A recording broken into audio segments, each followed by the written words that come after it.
FIR کٹتی ہے, کیا ہوتا ہے ان ڈاکوؤں, 4 دن کے بعد کیا ہو جاتے ہیں. ایسی اندھیر نگری اگر یورپ امریکہ میں ہوتی تو آپ دیکھتے وہ تو غزہ بنے ہوئے ہوتے, وہ تو متنازع کشمیر بنے ہوئے ہوتے, ایسی درندگی ہوتی وہاں پہ. تو وہاں انہوں نے قانون کی گرفت کیا رکھی ہوئی ہے, بہت مضبوط ہے, بہت مضبوط لا اینڈ آرڈر ہے وہاں پہ. ہمارے ہاں لا قانونیت ہے. تو ہمارے ہاں جو خیر ہے وہ گورنمنٹ کی وجہ سے یا سسٹم کی وجہ سے بالکل بھی نہیں ہے. تھوڑی بہت جو خیر ہے وہ کس کی وجہ سے ہے, مذہب کی وجہ سے. اور ان کے ہاں جو خیر ہے وہ سسٹم کی وجہ سے, اور جو شر ہے وہ مذہب نہ ہونے کی وجہ سے. تو آپ کے پاس ایک خوبی تھی مذہب. ہمارا سیکولر طبقہ کیا کر رہا ہے, اس مذہب کو بھی سوسائٹی سے نکال رہا ہے. اس کا نتیجہ یہ نکلے گا کہ لوگ اپنے بوڑھی ماں اور بوڑھے باپ کو نا اولڈ ہاؤس میں نہیں, روڈوں پہ لا کے پھینکیں گے, کیونکہ آپ کے پاس تو ان کو پالنے کے لیے اولڈ ہاؤس بھی نہیں ہے. اگر اولڈ ہاؤس بنا بھی دیے نا, رشوتیں چل رہی ہوں گی اولڈ ہاؤس میں, کون تمہارے بوڑھے باپ کی کیئر کرے گا وہاں پہ. نہیں آ رہی میرا خیال ہے بات, گردے پھیپڑے بک رہے ہوں گے وہاں پہ بوڑھوں کے. تو اس لیے سیکولر طبقہ جو ہے نا ہمارا, جو بار بار مذہب, ابے تھوڑی سی خیر بچ گئی ہے کس کی وجہ سے. کچھ لوگ مسجدوں میں آتے ہیں, مولاناؤں سے ابا اماں کے, میاں بیوی کے حقوق چوری کی مخالفت اور کچھ دیانتداری کی باتیں سن لیتے ہیں. یہ بھی ختم ہو گئی تو سوسائٹی کی ایسی کی تیسی ہو جائے گی. تھوڑا بہت جو عورتوں کی عزتیں بچی ہوئی ہیں یہاں پہ, یہ قانون کی وجہ سے بالکل بھی نہیں بچی. یہاں کوئی قانون نہیں ہے, کچھ بھی کر لو, پیسوں سے چلتا ہے سب کچھ. لیکن پھر بھی لوگ عورت کی کو عزت دیتے ہیں. یہ کس وجہ سے دیتے ہیں بھائی, اللہ کا خوف ہے. تو اس لیے میں آپ سے کہہ رہا ہوں کہ وہ کام نہ کریں جو گوروں نے کیا ہے, کہ بھائی سائنس ٹیکنالوجی جب تک مذہب رہے گا ترقی نہیں کر پائیں گے. کیونکہ یوٹیوب پہ نا بہت سے لوگ اس طرح کی کلپ بنا رہے ہیں, گورے نے مذہب کو اپنی سوسائٹی سے نکالا, دیکھو چرچوں تک محدود کر دیا اس نے, دیکھو کہاں تک پہنچ گیا. او بھائی جان, وہ ہم مذہب کو اگر نکالیں گے نا تو وہاں تک نہیں پہنچیں گے, جہاں تک ہے اس سے بھی نیچے دھکیل جائیں. اور انہوں نے یہ سب کچھ اس لیے کیا کہ تحریف شدہ مذہب تھا. ہمارا دین تحریف شدہ نہیں ہے, قیامت تک کے لیے آیا ہے, اور اس کی حفاظت کا اللہ نے وعدہ کیا, اور یہ فطرت کو اپیل کرتا ہے. اسی وجہ سے اسلام قبول کرنے والوں میں گوروں کا ریشو سب سے زیادہ ہے. جو پڑھتے ہیں نا وہ, اور ایجوکیٹڈ لوگوں کا ریشو زیادہ ہے. سمجھتے ہو؟ اب ہم آگے چلتے ہیں, یہ تمہیز ضروری تھی ورنہ یہ کھوپڑی میں یہ باتیں آتی نہیں جو آگے بتائی جا رہی ہیں. ایک دم جو ہے نا وہ فوراً دماغ خراب ہونا شروع ہو جاتا ہے. تو اللہ میاں نے عورت کو تیسرا حکم دیا, وَقَرْنَ فِي بُيُوتِكُنَّ. تیسرا حکم کیا, گھروں میں قرار پکڑو. انگریز نے یہ کام بھی کیا تھا, پہلے ان کی عورتیں گھروں میں رہتی تھیں, انہوں نے کہا تو پادریوں نے کہا گھروں میں رہنا چاہیے, عیسیٰ علیہ السلام کی تعلیمات ہیں, تورات انجیل کی تعلیمات ہیں, ہم نے اس کے اگینسٹ چلنے. خواتین کو کہاں نکالنا ہے, گھروں سے باہر, سب جاب کریں. اس کا نتیجہ کیا نکلا, تھوڑی بہت ترقی تو ہو گئی میرے بھائی, فیملی سسٹم کی ایسی کی بولو تیسی, بیڑا منہ سے بول لیں, بیڑا کیا ہو گیا, غرق ہو گیا. میں آپ کو یہ سکھا رہا ہوں تاکہ یاد ہو جائے. آپ سارا سسٹم کی ایسی کی وہی ہو گیا جو ہمارے الیکشن میں ہوا تھا. اب اسٹیبلشمنٹ بھی حیران ہے کہ یار یہ نہ کھل کے بولتا ہے کہ ہم اس کو پکڑیں, عجیب طریقے اسٹائل سے. تو ہم سیف سائڈ بھی رکھتے ہیں نا اپنے لیے. آپ کو کیوں ڈر رہے ہو بھائی, ہمیں پکڑ لیں گے تو کون سا ہمیں کوئی بچانے آئے گا. ہم کیوں ان سیاست دانوں کے فیور میں اتنا آگے جائیں, یہ خود کون سا اپنے آپ کو اتنا فیور کرتے ہیں. جب ان کو ضرورت ہوتی ہے تو یہ بھی سسٹم کا حصہ بن کے ہی آگے آتے ہیں. پورا ملک ہی اسی سسٹم کے تحت ہی چل رہا ہے. یا تو یہ ہوتے ہیں نا حق پرست. تو میرے بھائی اللہ تعالیٰ کا حکم یہ ہے کہ عورت گھر کے لیے پیدا ہوئی ہے, گھر سے باہر کے لیے پیدا نہیں. مجبوری میں جاب کر رہی ہے ایک الگ بات ہے. سوسائٹی میں اس چیز کو پروموٹ کرو کہ ہمارے خاندان کی لڑکیاں گھروں میں رہتی ہیں, ہمارے ہاں کھلانے پلانے کی ذمہ داری مردوں کے کندھوں پر ہے. یہ ہلکا حکم نہیں ہے شریعت کا, یہ بہت بڑا حکم ہے. خاندانی نظام کو بچانے کے لیے یہ بہت ضروری ہے. ابھی کسی نے بتایا, میں نے خود نہیں دیکھا وہ کلپ, مجھے کل کسی بندے نے بتایا. اب بندے کی جو خبر ہوتی ہے اس میں بتانے میں اوپر نیچے کچھ ہو سکتا ہے. بتایا کہ جی وہ کوئی اسکالر بیٹھے ہوئے تھے, ان کے پاس کسی خاتون کی کال آئی کہ ایکچولی میں جاب کرتی ہوں. اسی طرح آئی ہوگی, میں نے تو نہیں سنی. تو میں جاب کرتی ہوں تو ایکچولی جو ہے نا وہ مجھے اپنے ایک بندہ پسند آ گیا ہے, تو میں اپنے ہسبینڈ سے خلا لے کے اگر اس سے شادی کر لوں تو کیسا رہے گا. تو اسکالر نے جواب دیا منافقات اور جو حدیثیں آتی ہیں نا وغیرہ وغیرہ. مجھے خیال ہو رہا تھا میں بیٹھا ہوتا یہاں پہ تو میں اس سے کہتا آپ اپنے ہسبینڈ کو فون دیں. میں کہتا تجھے شرم نہیں آتی یار, یہ تو ہوگا, یہ تو جب آپ نے اپنی بیگم کو بغیر ضرورت کے بھیج دیا. اچھا لوگ بڑے براڈ مائنڈڈ بنتے ہیں, ایکچولی ہمیں ٹرسٹ ہے, ہم ایک دوسرے پہ کیا کرتے ہیں, ٹرسٹ کرتے ہیں. یار تم ایسا ٹرسٹ کسی پہ بھی کر لیا کرو, 1 کروڑ روپے دے دو اس کو, ٹرسٹ کرو اس کے اوپر. یہ ڈائلاگ ہیں, ٹھیک ہے ٹرسٹ کر سکتے ہیں آپ, اعتماد ہے, لیکن کیا انسان کے بارے میں کوئی گارنٹی لے سکتا ہے کہ جیسا آج ہے کل بھی ویسا ہی ہوگا؟ 100% گارنٹی ہو سکتی ہے؟ کتنے کیسز میرے پاس آئے ہیں, محبت میں بیوی کے نام 1 کروڑ کا گھر کر دیا, بیگم کہہ رہی تھی مجھے 1 کروڑ کا گھر دے دیں, اس نے کہا نہیں بیگم کیوں, کیا مجھ پہ آپ کو ٹرسٹ نہیں ہے؟ بیگم کے ڈائلاگ, میں لے کے بھاگ جاؤں گی. اس نے کہا نہیں میں تو ٹرسٹ کرتا ہوں, تو پھر دے دیں. اس نے کہا کہ چلو ہم دونوں تو ایک ہی ہیں, ہم الگ الگ نہیں ہیں, یہ میاں یہ بیوی اور میں میاں دونوں ایک, یہ لو. بہت سی خواتین وفا کرتی ہیں, میں نہیں کہہ رہا ساری ایک جیسی ہوتی ہیں. انہوں نے کہا ٹھیک ہے, اب شوہر نے بڑا دل کیا, اس کے ساتھ وفا کی, رہ رہی ہیں اس کے ساتھ. لیکن بعض ایسی بھی کیسز ہمارے سامنے آئے ہیں, بیگم صاحبہ کے جب کاغذات نام ہو گئے, پھر بیگم نے میاں کو سرنج سے نچوڑنا شروع کیا, روزانہ سرنج سے خون نکال رہی ہیں اس کا مختلف طریقوں سے نا, ٹارچر کر کے, ذہنی اذیت دے کے. اب اور ریٹائر ہو گیا تو اب تو کمانے کے قابل بھی نہیں ہے, اب بات بات کے دھمکی تمیز سے چلو ورنہ یہ گھر سے نکال دوں گی. پھر وہ آتے ہیں میرے پاس روتا ہوا بڈھا بیچارہ, کہتا ہے مفتی صاحب میں نے گھر بنایا, بیگم کے نام کیا, کماتا تھا تو میری گھر میں عزت تھی, اب ریٹائر ہو گیا تو میری گھر میں کوئی عزت نہیں ہے, بات بات کے دھمکی کہ نکال دیں گے نکال دیں گے. میں نے کہا کچھ تو رکھتے اپنے پاس. کہہ رہی نہیں بیگم نے کہا تھا کہ کیا مجھ پہ ٹرسٹ نہیں ہے؟ تو میں نے کہا آپ بیگم سے کہتے بیگم تم اپنا سارا سونا مجھے دے دو.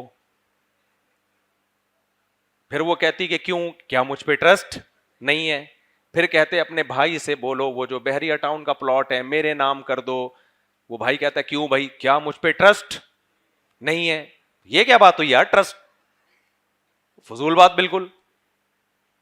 بہرحال بعض میاں بیوی کو واقعی ایسا اعتماد ہوتا ہے, کوئی اتنا بڑا ایشو ہے نہیں, لوگ کر بھی رہے ہوتے ہیں, لیکن آپ کو پہلے سے 100% یقین نہیں ہوتا.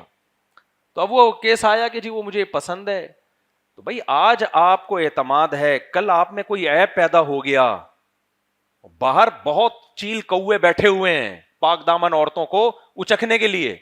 اور میں ایسی خواتین سے کہتا ہوں تمہیں جو دفتر میں مرد تم پہ ڈورے ڈال رہا ہے نا, وہ بے غیرت کبھی بھی وفا نہیں کرے گا تمہارے ساتھ, اور اگر وفا کی تو تم سے بڑا بے غیرت ہے پھر وہ, کیونکہ اس کو پتا ہے کہ ایک بے غیرت اپنے شوہر سے وفا نہیں کر رہی تو وہ میرے ساتھ کیسے وفا کرے گی؟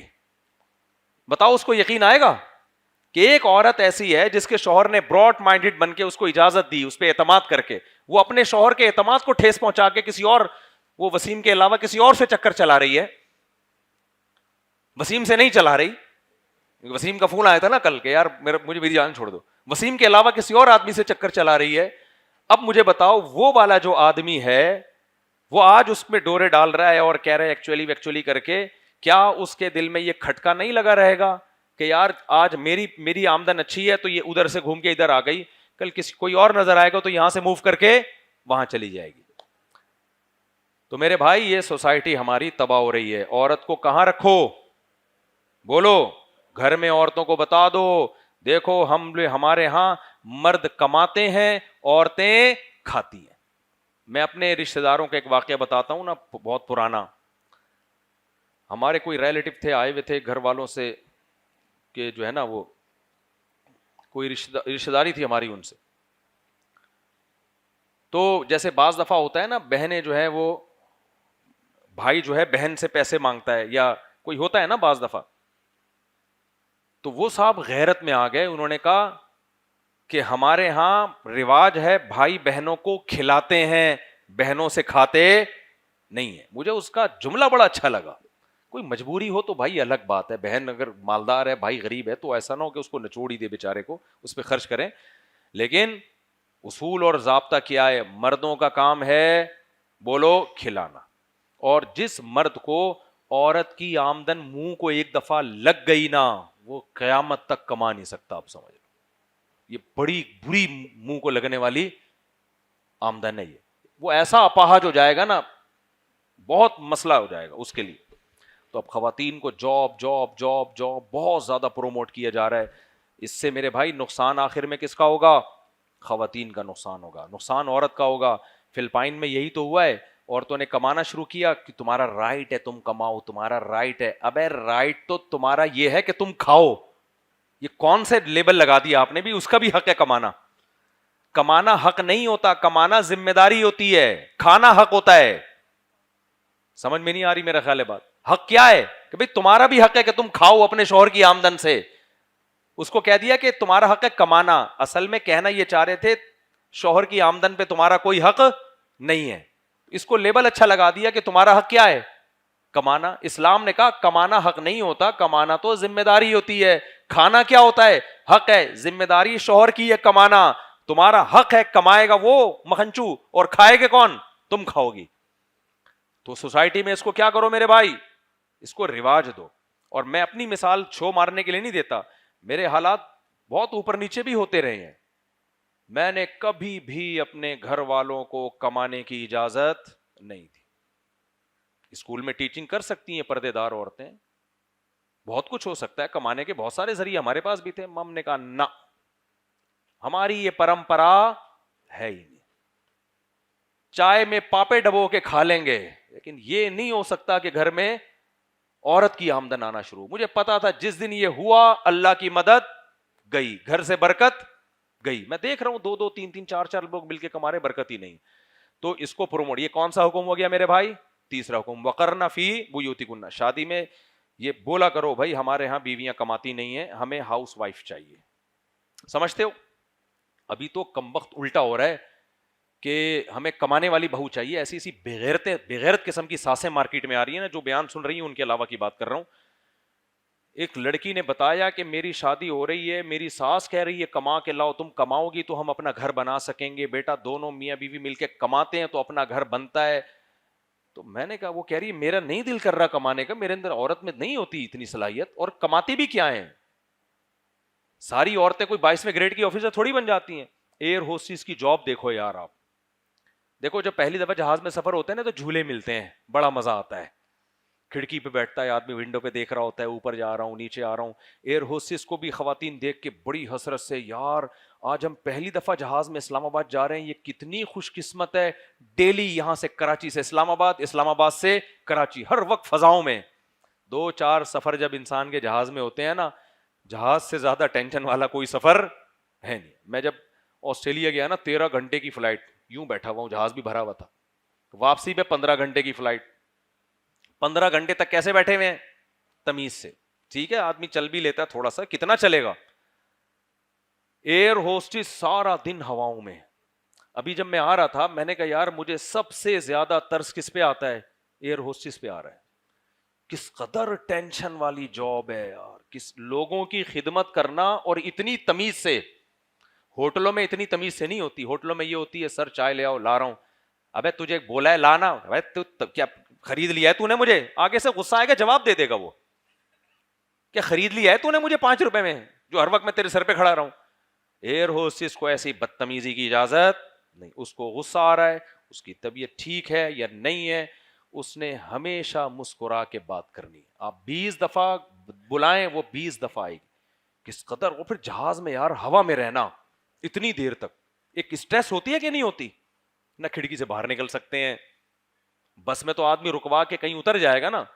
2-4 دفعہ تو ٹھیک ہے بھائی، جس کی زندگی ہواؤں میں گزر رہی ہے. میں لوگوں سے کہتا تھا یار یہ عورت ایک شوہر کی خدمت گھر میں کرتی، ایک عدد ساس کی کرتی، اور اپنے بچوں کو پالتی، عزت بھی ملتی، بڑھاپا شاندار گزرتا. اس پہ یہ لبرل طبقہ کہتا ہے عورتوں کو غلام بنایا ہوا ہے. اور آج یہ روزانہ سینکڑوں لوگوں کو کافی پلا رہی ہے، چائے پلا رہی ہے، سرو کر رہی ہے. پیسہ تو آ رہا ہے اس کے پاس، حالانکہ پیسہ تو بھائی تو مالدار مرد سے شادی کر لیتی نا، پیسہ تو پھر بھی آ جاتا. لیکن بڑھاپا کیا ہے, اور تھوڑی سی اس کی ایج زیادہ ہوگی نا, ان کا حسن و جمال ذرا سا ختم ہو, ایئر ہوسٹس ہو گئی, ریٹائر, سوائے پی آئی اے. یہ اللہ کا بڑا فضل ہے, پی آئی اے ہماری اپنی ہے. تو ذرا سا حسن و جمال میں تھوڑا سا فرق آیا نا, فوراً کیا کر دیا اس کو, ریٹائرڈ. تو بھائی اس ملیشیا کا بتاؤں آپ کو, میں ملیشیا گیا, کیا ہوا ہے, ہم ہوٹل میں گئے مچھلی کھانے کے لیے, ایک خاتون بنا رہی ہے مچھلی, اور واکر میں بچہ ہے, اس کو جھولے بھی دے رہی ہے. میں نے کہا یہ دیکھو یار, روزانہ 150-200 بندے کو یہ مچھلی کھلا کے, مچھلی پکا کے کھلاتی ہے, بچہ بھی پال رہی ہے. یہ ہے آزادی. اور ہماری عورتیں جو, اور ہمارے ہاں تو اور آپشن ہے نا, ایک دن ادھر ناشتہ کیا تو 3 دن تک ادھر ناشتے کا ناغا, ذمہ داری نہیں ہے. ایک گھر میں کپڑے استری ہو رہے ہیں تو دوسرے گھر میں نہیں ہو رہے, ظاہر ہے کام ڈیوائڈ ہو گیا نا. تو ہمارے ہاں جو ہماری سوسائٹی میں جو خواتین ہیں وہ اتنا کام ان کے ذمے نہیں ہوتا, پھر بھی شوہر کی آمدن کھا رہی ہیں, وہ کھانا چاہیے, ان کا حق ہے. ان کو کہہ دیا کہ یہ دقیانوسی ہے, یہ غلام ہے. تو میرے بھائی مغرب کے پاس بڑے خوشنما نعرے ہیں, لیکن حقیقت میں عزت اسلام میں ہے عورت کی, اسلام سے باہر عزت نہیں ہے. سمجھتے ہو کہ نہیں سمجھتے ہو؟ تو اس لیے یہ بھی اسلام کا تیسرا حکم یاد رکھو, وَقَرْنَ فِي بُيُوتِكُنَّ. اللہ نے مردوں کو یہ حکم نہیں دیا کہ گھروں میں قرار پکڑو, عورتوں کو حکم دیا کہ گھروں میں قرار. اس آیت سے پوری امت کا اجماع ہے کہ عورت کا اصل کام, اس کا اصل وظیفہ گھر کو سنبھالنا ہے. مسلم سوسائٹی میں ہر عورت ہاؤس وائف ہوتی ہے. کسی ضرورت سے, جیسے اب گائنی کی تو لیڈی ڈاکٹر ہی ہوں گی نا, جہاں ضرورت ہو تو ضرورت کی حد تک مستثنا ہے, لیکن اصول کیا ہے, گھر داری. تو نکاح کرنے سے پہلے کیا دیکھنا ہے بھائی, گھر داری چاہیے ہمیں. سمجھتے ہو کہ نہیں سمجھتے؟ آگے چلتے ہیں ہم. آگے اللہ تعالیٰ نے چوتھا حکم کیا دیا,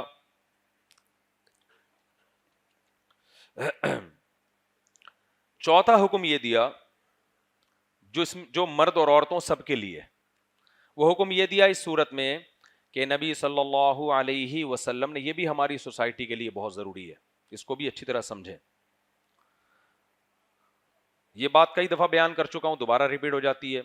حضرت زینب رضی اللہ تعالی عنہا کا نکاح نبی صلی اللہ علیہ وسلم نے زید ابن حارثہ سے کر دیا, جو آپ کے منہ بولے بیٹے تھے. سمجھتے ہو کہ نہیں سمجھتے؟ دونوں کی انبن ہونا شروع ہو گئی. حضرت زینب تھی قریشی ہاشمی, حضرت زید ابن حارثہ غلام تھے جو آزاد ہوئے ہوئے تھے. تو ان کو نہیں لگ رہا تھا کہ یہ میرے اسٹینڈرڈ کا رشتہ ہے, یہ سمجھ رہے. لیکن نبی نے حکم دیا حضرت زینب کو کہ تم ان سے نکاح کرو, تو نہ چاہتے ہوئے بھی وہ ایگری ہو گئیں کہ نبی کا آرڈر ہے. حضرت زید ابن حارثہ بھی ایگری ہو گئے, لیکن آپس میں انبن ہوئی. اب جب انبن ہوئی ہے تو زید ابن حارثہ نے ارادہ کیا میں ان کو طلاق دے دیتا ہوں. نبی صلی اللہ علیہ وسلم نے ان کو منع کیا, امسک علیک زوجک, کیونکہ نبی صلی اللہ علیہ وسلم کو غم یہ تھا کہ حضرت زینب تو پہلے ہی ایگری نہیں تھی شادی پہ, میرے آرڈر پہ شادی کی ہے, جب طلاق ہو جائے گی تو ایسے موقع پہ ان کے دل میں ایک بال آ سکتا ہے نا, ابے دیکھو تمہارے ابا تمہیں کہہ رہے ہوں بیٹا تو اس سے شادی کر لے. اب سمجھ میں آئے گا تمہیں, ویسے سمجھ میں کسی اور کی مثال نہیں سمجھ میں آئے گی. یا بیٹی کو کہہ رہے ہوں کہ بیٹی یہ ہے اس سے آپ شادی کر لیں. اصل میں میرے پاس کیس آئے ہوئے ہوتے نا, ابا اپنی بیٹی کی گن پوائنٹ پہ شادی کر رہے ہیں, بچی نہیں چاہ رہی ہے, تو میں ان کو کہہ رہا ہوں نہیں کرو بھائی. اچھا خیر, بچی نے نہ چاہتے ہوئے بھی ابا کے کہنے پہ شادی کر لی, وسیم کے علاوہ کسی اور شخص سے. وسیم بولے گا یار, وسیم سے نہیں کی, کسی اور شخص سے کر لی. اب جب ہو گئی, اب انبن ہو رہی ہے, اور اب ابا کا داماد طلاق دینے کی باتیں کر رہا ہے, تو ابا کیا کہے گا, ابے یار یہ میرے کہنے پہ میری بیٹی نے کی تھی, وہ تو پہلے بھی راضی نہیں تھی, اب تو طلاق دے دے گا نا تو میں بیٹی کو کیا منہ دکھاؤں گا. بیٹی کہے گی ابا دیکھا میں کہہ رہی تھی کہ یہ نہیں کریں شادی آپ میری یہاں پہ. سمجھ رہے ہو کہ نہیں سمجھ رہے؟ یہی سچویشن ہوئی ہے. نبی صلی اللہ علیہ وسلم ان کے والد تو نہیں تھے, نبی تو ان کے جو ہے وہ ماموزاد تھے, آپ کی پھوپھی کی بیٹی تھی حضرت زینب, لیکن سچویشن سیم یہی تھی. حضرت زینب نے نبی کے کہنے پر شادی کر لی حضرت زید ابن حارثہ سے. اب انبن ہو رہی ہے, زید ابن حارثہ نے طلاق دینے کا ارادہ کیا. آپ صلی اللہ علیہ وسلم کو یہ خیال ہوا کہ بھئی حضرت زینب کے دل میں آئے گا, دیکھا میں تو پہلے نہیں پسند کر رہی تھی اور مجھے تھا کہ یہ جوڑ کی شادی نہیں ہے, یہ میچنگ کی شادی نہیں ہے اور نہیں بنے گی ہماری. تو اب نبی صلی اللہ علیہ وسلم کے پاس یہی آپشن تھا کہ زید ابن حارثہ کو سمجھائیں کہ بھائی یہ میرے کہنے پہ شادی ہوئی ہے, امسک علیک زوجک, اپنی زوجہ کو اپنے نکاح میں روک کے رکھو, واتق اللہ, اللہ سے ڈرو. سمجھ میں آ رہی ہے بات کہ نہیں آ رہی؟ تو آپ نے حضرت زینب کو حکم دیا, آپ حضرت زید کو حکم دیا کہ حضرت زینب کو طلاق مت دو. لیکن ایسی انبن ہوئی ہے کہ حضرت زید نے طلاق دے دی. سمجھ رہے ہو؟ اب جب دے دی طلاق تو حضرت زینب کو دھچکا لگا بہت. تو پھر نبی صلی اللہ علیہ وسلم کے دل میں خیال آیا کہ بھئی اب حضرت زینب کو جو زخم پہنچا ہے اس کا مداوع جب ہی ہو سکتا ہے کہ جب حضرت زینب سے کوئی ان کا بہت اچھی جگہ رشتہ کرایا جائے. تو میں اگر نکاح کا پیغام بھیجوں گا تو حضرت زینب خوش ہوں گی اور وہ جو ان کو غم پہنچا ہے اس کی تلافی, کیونکہ ظاہر ہے نبی صلی اللہ علیہ وسلم کا تو سب سے بڑا مقام تھا اس وقت. تو آپ حضرت زینب جو تھی آپ کی پھوپھی ذات بھی تھیں. تو اب نبی صلی اللہ علیہ وسلم کے دل میں خیال آیا کہ بھئی اب زینب کے غم کا مداوع اسی طرح سے ہو سکتا ہے کہ ان سے کون نکاح کرے, میں خود نکاح کا پیغام بھیج دوں. لیکن آپ صلی اللہ علیہ وسلم کو خیال ہوا کہ عرب اس پہ ایک تماشا کھڑا کر دیں گے, کیونکہ زید ابن حارثہ کو میں نے بیٹا بنایا ہوا ہے, منہ بولا بیٹا, اور عرب منہ بولے بیٹے کو حقیقی بیٹے کی طرح سمجھتے ہیں, اس کی بیوی کو بھی بہو سمجھتے ہیں. تو آپ صلی اللہ علیہ وسلم کے دل میں خیال آیا کہ بھئی میں نکاح کرتا ہوں تو یہ تلافی ہو جائے گی. لیکن پھر آپ کو خیال آیا کہ یہ جو عرب لوگ ہیں یہ تو پورا ایک تماشا کھڑا کر دیں گے, یہ کبھی مجھے جادوگر کہتے ہیں, کبھی ساحر کہتے ہیں, کبھی شاعر کہتے ہیں, کبھی مجنون کہتے ہیں, کبھی دیوانہ کہتے ہیں. اب یہ کہیں گے لو بھائی انہوں نے تو نیا دین لے آئے, بہو سے شادی کو بھی کیا کر دیا لیگل. قرآن میں آیتیں نازل ہوئیں کہ مَاللَّهُ مُبْدِيهِ, اے نبی آپ نے اپنے دل میں وہ بات چھپائی ہے جس کو اللہ ظاہر کر کے چھوڑے گا. یعنی آپ کے دل میں ان سے نکاح کا ارادہ ہے, اللہ نے آیتیں نازل کی کہ ہم اس ارادے کو دنیا کے سامنے ظاہر کریں گے. کیوں؟ اتخشى الناس, جب ایک کام حلال ہے اسلام میں, منہ بولا بیٹا حقیقی بیٹا بولو نہیں, نہ اس کا وراثت میں کوئی حصہ ہے اور نہ اس کے وہ شرعی احکام ہے, کیونکہ پورا اسلام کا نظام ایسے خاندانی نظام چینج ہو جائے گا نا. بھائی اگر اسلام اس کی اجازت دے دیتا تو آپ کو جس انٹی سے بھی پردہ نہ کرانا ہوتا, یہ میری منہ بولی بہن ہے, چلو بھائی بھابیاں آپ کی سب کی منہ بولی بہنیں ہو گئیں اور دیور سارے منہ بولے بھائی ہو گئے, اور یہ جتنی اس گلی میں اس گلی سے لے کے اس گلی تک انٹی آئیں ساری میری منہ بولی بہنیں, اور جتنی بچیاں ہیں ساری میری منہ بولی بیٹیاں, ایئر ہوسٹس ساری میری منہ بولی بہنیں. اور جب ارادہ ہوتا شادی کرنے کا منہ بولی کینسل. تو بھائی یہ تو آپ کے ہاتھ میں رائٹ آ گیا نا, اس سے خاندانی نظام کیا ہو جائے گا بھائی, سارا سیٹ اپ برباد ہو جائے گا. تو اللہ نے کہا کہ بھائی یہ جو منہ بولا ہے یہ منہ بولا ہی ہوتا ہے, یہ حقیقی نہیں ہوتا. تو اس کی بیوی بھی آپ کی بہو نہیں ہے. تو آپ کا پہلے ارادہ اگر ارادہ نہ ہوتا نا تو ٹھیک ہے, لیکن جب ارادہ ہے پھر آپ پبلک کی وجہ سے کہہ رہے ہیں کہ میں کروں گا تو لوگ کیا کہیں گے, یہ ٹھیک نہیں ہے. اتخشى الناس, آپ لوگوں سے ڈر رہے ہیں, واللہ احق ان تخشى, اللہ اس بات کے زیادہ لائق ہے کہ اس سے ڈرا جائے. اس میں پوائنٹ کی بات کیا نکلی ہے, دیکھو کوئی بھی حلال کام واجب نہیں ہوتا بشرطے کہ آپ نظریاتی طور پر اس کو حلال سمجھو, لیکن وہ اس وقت واجب ہو جاتا ہے جب اللہ نے اس کو صاف لفظوں میں حلال کیا اور آپ پبلک کے تانوں کے خوف سے اس سے بچ رہے ہو. سمجھ میں آ رہی ہے بات کہ نہیں آ رہی؟ وہی میں ایک مثال دیتا ہوں جو میں دیتا رہتا ہوں. آپ کا دوسری شادی کا دل ہی نہیں چاہ رہا, آپ نہ کریں دوسری شادی, کوئی ایسی بات نہیں ہے. آپ کا دل چاہ رہا ہے لیکن آپ کو پتا ہے پھڈوں میں پڑے کون, یار دو ہوں گی, ادھر سے بھی جوتے پڑیں گے ادھر سے بھی جوتے پڑیں گے, جوتے مارکیٹ میں ویسے بھی مہنگے ہوئے ہیں, اور جو جوتے پڑیں گے وہ خرید کے بھی مجھے ہی دینے پڑیں گے. وہ ایک ٹک آتا تھا نا, وہ اس پہ اپنی بیوی کے لیے سینڈل لینے گیا تو پہلے اپنے مار کے چیک کر رہا ہے. دکاندار نے بولا کیا چیک کر رہے, کہہ رہے یار پڑیں گے تو مجھے ہی, تو میں ذرا چیک کر لوں کہ میں برداشت کر سکتا ہوں کہ نہیں کر سکتا. آپ کا دل کر رہا ہے دوسری کا, لیکن آپ نے کیا بولا, یار میں نہیں سنبھال سکتا, خرچہ ڈبل ہو جائے گا, بڑے پھڈے ہوتے ہیں, بڑے جھگڑے ہوتے ہیں, نہ کریں آپ, کوئی حلال آپ پر واجب نہیں ہوگا. لیکن آپ کا دل کر رہا ہے, آپ کے پاس وسائل بھی ہیں, آپ سے جھگڑوں, آپ کے لیے جھگڑوں سے نمٹنے کی طاقت بھی ہے, لیکن آپ یہ کہہ رہے ہیں لوگ کیا کہیں گے. اب یہاں اللہ کو غصہ آئے گا, ابے جب میں نے تجھے حلال کر دیا تو ویسا ہی نہ کرتا, تیرا دل ہی نہ چاہ رہا ہوتا, یا تو کہتا میں نہیں بکھیڑوں میں پڑھنا چاہتا, تبھی میں نے فرض نہیں کیا کہ ہر آدمی نہیں کر سکے گا بھائی یہ کام. لیکن میں کہہ رہا ہوں حلال ہے, کوئی گناہ نہیں ہے, تو کہہ رہا ہے پبلک کیا کہے گی کہ یہ مولویوں پہ تو اعتماد ہی. حضرت مولوی تھانوی نے جب دوسری شادی کی نا, تو کہہ رہے میرے مریدوں نے کہا لو مولویوں پر سے بھی اب اعتماد ختم ہو گیا, مولوی بھی 2 نمبر نکلے.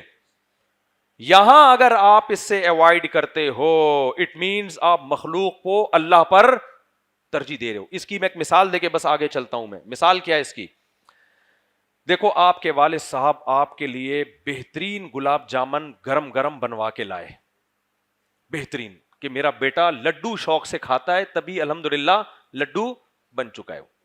والد صاحب لے کر آئے آپ کے لیے گرم گرم جلیبیاں, گرم گرم لڈو, میرا بیٹا مٹھائی شوق سے کھاتا ہے. آپ کے سامنے لا کے انہوں نے رکھا کہ میرا بیٹا تو خوشی سے پاگل ہو جائے گا. آپ کو شوگر تھی, یا آپ اتفاق سے کھانا کھا چکے تھے, یا آپ کو گلاب جامن ہضم ہی نہیں ہو رہے تھے, آپ ابا سے کہیں ابا آپ کے اس آفر کی, میں اس جو آپ نے آفر کی ہے اس کی میں قدر کرتا ہوں, لیکن ابا میں خود لڈو بن چکا ہوں, مٹھائی کھا کھا کے مجھے ڈاکٹر نے سختی سے منع کیا, کائنڈلی وائنڈلی کر کے نا آپ نے جان چھوڑا لی. ابا کو غصہ, اگر عقل مند ہوں گے تو غصہ نہیں آئے گا. لیکن سچویشن دوسری طرف یہ ہے, آپ کا دل بھی چاہ رہا ہے لڈو کھانے کا, آپ کو شوگر بھی نہیں ہے, آپ انتظار میں تھے کہ ایک کے بجائے 4 رسگلے کھاؤں گا میں, 4 لڈو کھاؤں گا میں, اور ابا نے کہا یہ تمہارے لیے لے کر آ جاؤں 4 کے 4 لڈو. لیکن ادھر نا آپ کا دوست بیٹھا ہوا ہے یا بھائی بیٹھا ہوا ہے, وہ کہہ رہا ہے نہیں کھا, مجھے بہت غصہ آئے گا, اور میں تجھے بولوں گا تو ندیدہ ہے, تو جو ہے نا لالچی ہے. اب آپ کا دل بھی چاہ رہا ہے لیکن آپ نہیں کھا رہے کہ بھائی کیا کہے گا, بھائی مجھے ملامت کرے گا. تو مجھے ایک بات بتاؤ, ایسے موقع پہ ابا کہے بیٹا کیوں نہیں کھا رہے, آپ جواب میں کہیں بھائی منع کر رہا ہے, اب ابا کو غصہ آئے گا کہ نہیں آئے گا؟ ابا بولے گا میں لے کر آیا, میں تیرا باپ, تو بھائی کو کس پہ ترجیح دے رہا ہے؟ مجھ پہ. اب ابا غیرت کا مسئلہ بنائے گا کہ نہیں بنائے گا؟ یہاں بھی ایسا ہی ہے, آپ نہ کریں دوسری, آپ کہیں یار میں افورڈ نہیں کر سکتا, میں جھگڑے نہیں نمٹا سکتا, کوئی مسئلہ نہیں ہے. لیکن اگر آپ کا دل چاہ رہا ہے, آپ کے پاس وسائل بھی ہیں, آپ کہیں پڑوسی کیا کہیں گے, لوگ کیا کہیں گے, بھائی پھر یہ آپ کے ایمان میں گڑبڑ ہے. اتخشى الناس, آپ کس سے ڈر رہے ہو؟ جس چیز کو اللہ نے, جس کی اتھارٹی دی ہے, اللہ نے کہہ دیا کہ یہ برا عمل نہیں ہے, اور لوگوں کے برا کہنے سے آپ کیا کر رہے ہو؟ آپ کہہ رہے ہو کہ یار لوگ کیا کہیں گے. یہ بھائی ایک قسم کا شرک ہے یہ بھی. تو اس لیے نبی صلی اللہ علیہ وسلم کو اللہ نے فرمایا کہ آپ کا زینب سے نکاح کا ارادہ ہی نہ ہوتا, کوئی ایسی بات نہیں, بھی ارادہ ہے اور اللہ کی طرف سے حلال ہے, پرمیشن ہے, پھر آپ یہ سوچ کے کہ مشرکین کیا کہیں گے, پھر آپ اگر اوائڈ کر رہے ہیں, یہاں اوائڈ کرنے کی آپ کو اجازت نہیں ہے. اس لیے اللہ نے اس نکاح کو نبی پہ واجب قرار دے دیا, آپ کو کرنا پڑے گا اب یہ نکاح. سمجھتے ہو گے نہیں سمجھتے ہو؟ چلے ہم آگے چلیں. کتنے حکام ہو گئے؟ 4. آگے چلتے ہیں ہم جلدی جلدی, بس یہ میں مکمل کر لوں. آگے اللہ نے ایک اور حکم بیان کیا کہ کسی خاتون کو, اچھا ایک اور یہاں پر حکم اور بھی سمجھیں, کہ جب حضرت زید نے حضرت زینب کو ڈیورس دی ہے, تو ایسا نہیں ہے کہ نبی نے ان سے ہمیشہ کے لیے بات چیت بند کر لی ہو. اسلامی سوسائٹی میں طلاق کو پسند نہیں کیا گیا, لیکن اگر ہو جائے تو اس کو ہوا بنانے کی بھی اجازت نہیں دی. آج جو مشہور لوگ ہوتے ہیں نا, جو فنکار, اداکار یا سیلیبریٹیز ہوتی ہیں, ان کی طلاقوں کو میڈیا پہ بہت اچھالا جاتا ہے. او فلانے نے ڈمکانے کو طلاق دے دی, او کیوں دی بھائی, آپ بتائیں گے ذرا کیا تھی, آپ میں کوئی خرابی تھی؟ پھر وہ الزامات لگائے گی اپنے شوہر پہ, شوہر کا انٹرویو لیا جائے گا, وہ الزامات لگائے گا اپنی بیوی پہ. یہ اسلام کا مزاج بولو نہیں. حضرت زید کو نبی منع بھی کر رہے ہیں کہ مت دو طلاق, پھر بھی دے دی, تو پھر بھی آپ نے اس کو ان کا پرسنل معاملہ قرار دیا. سمجھ رہے ہیں؟ کوئی نہیں ملتا ہمیں کہ حضرت زید سے بائیکاٹ کیا ہو. بلکہ قرآن میں اگر کسی صحابی کا نام ہے تو صرف حضرت زید ابن حارثہ کا نام ہے. اس کی وجہ یہی ہے کہ ان کا دل بہت ٹوٹ گیا تھا اس سے, اور قرآن نے پہلے دھمکی بھی دی نا کہ جب اللہ اس کے رسول تمہیں حکم دے رہے تو اس کی اطاعت کرو.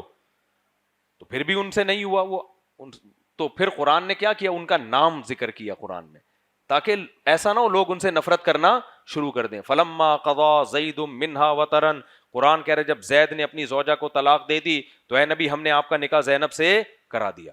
تو واحد صحابی ہیں حضرت زید جن کا قرآن مجید میں نام ہے. تھے یہ بھی عربی لیکن آزاد کردہ غلام تھے, تو وہ جو عرب تو غلام کو ویلیو نہیں دیتے تھے, تو اکیلے ان کا نام آیا ہے قرآن مجید میں. سمجھتے ہو کہ نہیں سمجھتے ہو؟ تو اس سے بھی پتہ چلتا ہے بھائی سوسائٹی میں گھر جوڑنے کی کوشش کیا کرو, طلاقیں نہ دلوایا کرو, لیکن اگر ہو جائے تو پھر ریلیکس. پھر کیا کرنا ہے؟ کوئی نہیں بھائی ہو جاتی ہے یار, اب تم کہیں اور کر لو, تم کہیں اور. اس کو ایک دم بہت بڑا ایشو نہیں بنا لو, یہ کر دیا وہ برباد کر دیا, کوئی نہیں ہوتا بھائی. قرآن نے بھی ایسا ہی کیا ہے. اللہ میاں نے طلاق سے پہلے بہت سارے پروسیس بیان کیے ہیں تاکہ طلاقیں نہ ہو. سب سے پہلے 3 طلاق کو ناجائز قرار دیا تاکہ مرد کے پاس رجوع کا آپشن رہے, اگر جلد بازی میں دیے سوچے وہ. اس کے بعد اللہ نے کیا کہا, وَإِنْ خِفْتُمْ شِقَاقَ بَيْنِهِمَا, میاں بیوی میں جھگڑا ہو رہا ہے تو دونوں خاندان کے لوگ صلح و صفائی کی کوشش کریں. پھر بھی نہیں ہوتا تو اللہ نے فرمایا فَعِظُوهُنَّ, محبت سے بیوی کو سمجھاؤ. پھر بھی باز نہیں آتی, اللہ کہتے ہیں بستر الگ کر دو. پھر بھی باز نہیں آتی تو شدید ضرورت کے موقع پر وَضْرِبُوهُنَّ, اللہ نے ہاتھ اٹھانے کی بھی اجازت دی ہے. کیونکہ سرپرست کو اگر اجازت نہ ہونا سختی کرنے کی پھر وہ سرپرست رہتا نہیں ہے. بہت سخت موقع پر اللہ نے اجازت دی ہے کہ اس طرح بھی کنٹرول کر, اگر تمہارا خیال ہے کنٹرول ہو جائے گی تو کر لو. یہ بھی نہیں ہوتا پھر کیا ہے؟ علیحدگی ہے. اب اگر علیحدگی ہو گئی ہے تو پھر قرآن علیحدگی کے بعد الگ حکم بیان کرتا ہے. اللہ کہتا ہے وَإِن يَتَفَرَّقَا يُغْنِ اللَّهُ كُلًّا مِّن سَعَتِهِ, اگر دونوں میں علیحدگی ہو گئی ہے تو ٹینشن لینے کی بات نہیں ہے, اللہ دونوں کے لیے کوئی انتظام کر دے گا, کوئی ٹینشن لینے کا نہیں ہے. سمجھ رہے ہو بچے کیسے رولتے ہیں طلاقوں کے بعد, کھینچ رہے ہیں ایک دوسرے کی طرف. کوئی مسئلہ نہیں ہے بھائی, اگر اللہ نہ کرے ہو گئی ہے بچوں کو مل کے پال لو. صحابہ میں بھی طلاقیں ہوتی تھی بھائی, بچے دونوں کے ہیں نا. بچے کے بارے میں ضابطہ اصول ہے, جب تک بچہ 7 سال کا, لڑکا 7 سال کا نہیں ہوتا ماں کے پاس رہے گا اور باپ سے ملتا رہے گا, اور بچی جب تک 9 سال کی نہیں ہوتی ماں کے پاس رہے گی اور باپ سے ملتی رہے گی. پھر جب باپ کے پاس رہے گا تو بالغ ہونے تک باپ کے پاس, لیکن ماں سے دونوں ملتے رہیں گے. بالغ ہونے کے بعد دونوں کو اختیار ہے جہاں چاہے رہیں, دونوں کے ماں باپ ہے بھائی, اب تم نے خود دونوں سے ملنا ہے. آسان کر دیا کہ نہیں کر دیا؟ بالغ ہونے کے بعد تو ویسے ہی پھر اپنی زندگی میں گم ہو جاتے ہیں. وہ کوئی امریکہ چلا گیا, کوئی جاپان چلا گیا, کوئی ولاگنگ کر رہا ہے جاپان جا کے, کوئی کیا کر رہا ہے, وہ تو سب ویسے ہی آزاد ہو جاتے ہیں نا. آسانی سے حل کر دیا کہ نہیں کر دیا؟ لیکن آپ عدالتوں میں جا کے دیکھو, ایسی کھینچا تانی, مار دھاڑ, الزامات, جہیز کے پھڈے, جہیز کے جھگڑے. یہ سوسائٹی جنگلیوں کی سوسائٹی ہے, انسانوں کی سوسائٹی نہیں ہے. میرے پاس جب لوگ آتے ہیں نا جو اپنے واقعات کورٹس میں بتا رہے ہیں, کل بھی ایک بندہ آیا, میرے تو میٹر ہی گھومنا شروع ہو جاتا ہے. میں نے کہا تجھے انصاف نہیں ملے گا, تو کتوں کی طرح کورٹ میں اب کیا ہوگا, ذلیل ہوگا. میاں تھا, اس کی بیوی کھولا لے کے, بچہ لے کے مارکیٹ سے شارٹ, اور بیچارے نے 1 سال سے بچہ ہی نہیں دیکھا. میں نے کہا اب بھی نہیں دیکھے گا, کورٹ نہیں تجھے دلائے گی بچہ, یہ ذہن میں رکھنا. تو میں نے کہا جاؤ ان کے بیٹھ کے نا آپس میں مل بیٹھ کے کچھ حل کرو, کوشش کرو. تو خیر دکھائے گی بھی تو ایک دفعہ منہ دکھا دے گی کورٹ میں آ کے, یہ دیکھو تیرا بچہ, دیکھ لیا, چل واپس. بہت ہی کتوں کی طرح ذلیل ہوتا ہے باپ ہماری عدالتوں میں, اللہ ہدایت دے. خیر اچھا میرے بھائی, یہ کون سا حکم ہو گیا؟ 5واں, کہ طلاق سے بچنا ہے. ہو جائے تو کیا کرنا ہے؟ الزامات نہیں لگانے, وہ ایسی تھی وہ ایسا تھا.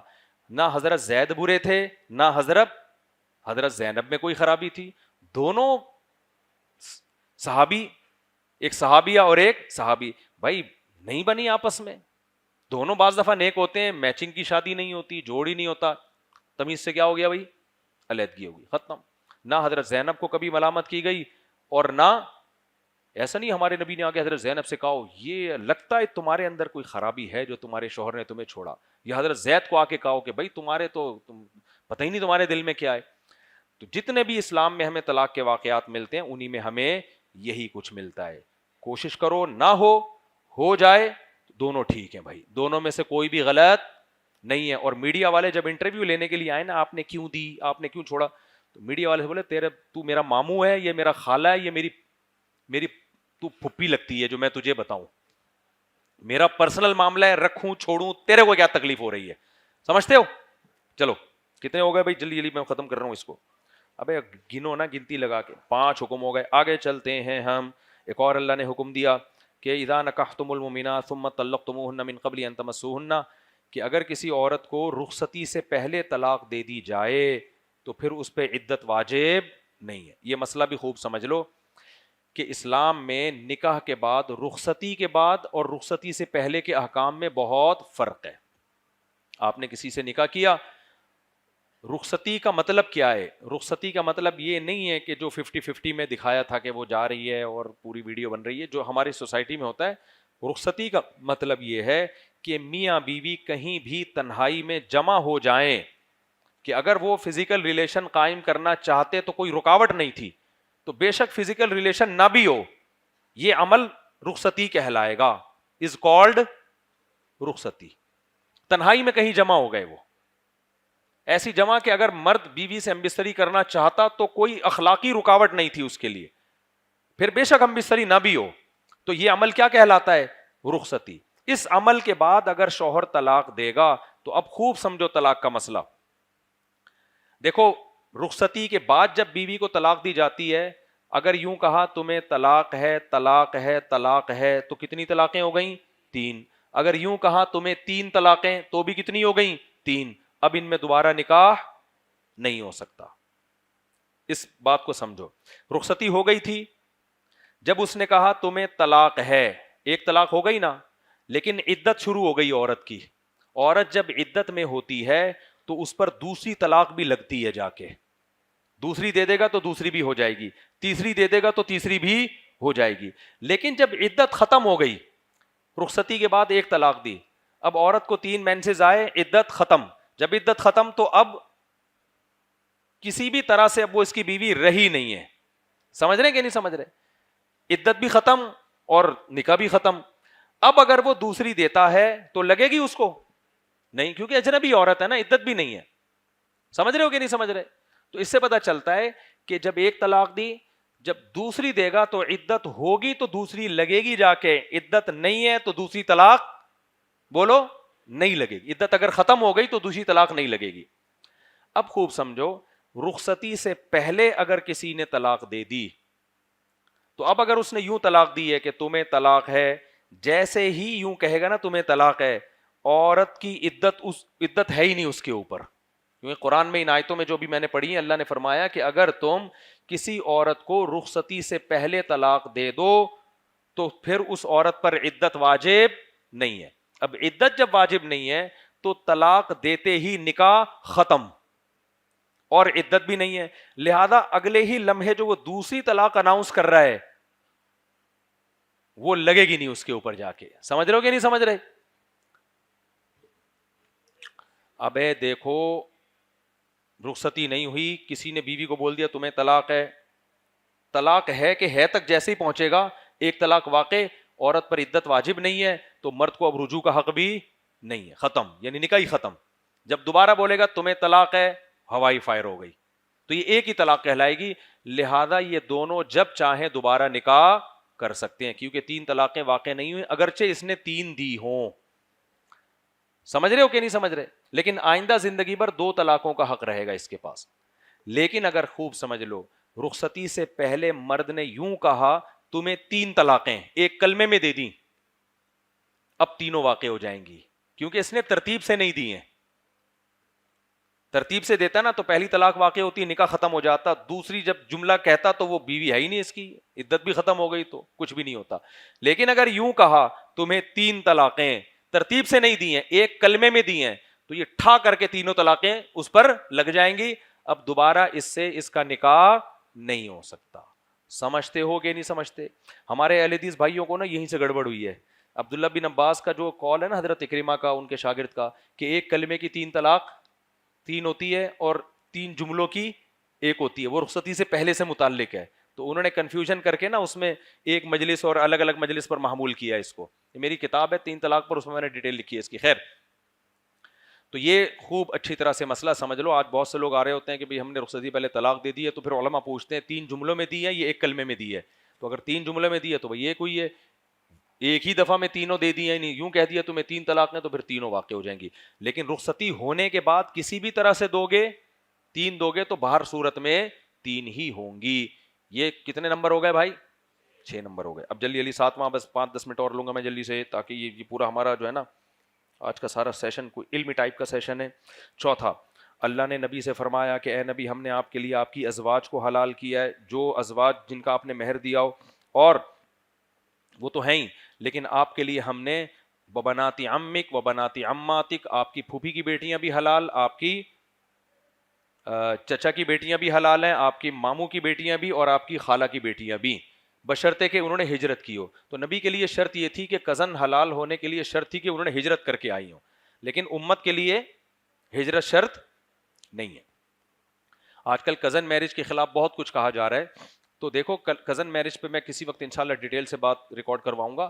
بعض دفعہ کزنوں میں جو کروموسول ڈس آرڈر ہوتا ہے نا دونوں کے جینز میں, وہ تو خرابی کا چانس ہوتا ہے, لیکن یہ جب ہوتا ہے جب مستقل کزن در کزن چلتے آ رہے ہوں, اور عام طور پر ایسا ہوتا نہیں ہے. اور اس کا بھی آسان حل یہ ہے کہ کزن میرج کو ختم نہ کرو, کیونکہ کزن میرج ایک تو اسلام الگ سے اس کی پرمیشن دی ہے, تو کوئی وجہ تو ہوگی نا اس کی, لیکن میڈیکل سائنس بھی ایک حقیقت ہے, تو اس سے فائدہ اٹھا لینا چاہیے. تو میری آسٹریلیا میں بعض ڈاکٹروں سے اس بارے میں بڑی بحث ہوئی ہے, کزن کی شادی سے پہلے اگر دونوں ٹیسٹ کروا لیں تو اس میں میرا خیال ہے کوئی شرعی قباحت نہیں ہے, تاکہ دماغ میں جو ایک چھوٹا سا کھٹکا لگا ہوا ہے وہ کیا ہو جائے. یہ بہت بڑے ڈاکٹر کی بات کر رہا ہوں. میں نے کہا ڈاکٹر صاحب اگر دونوں نے ٹیسٹ کروا لیا اور ان دونوں میں جینز میں کوئی خرابی نکلی تو پھر کیا وہ شادی نہ کریں؟ انہوں نے کہا پھر بھی کریں شادی, پھر پریگننسی کے ابتدائی دنوں میں ٹیسٹ کروا لیں.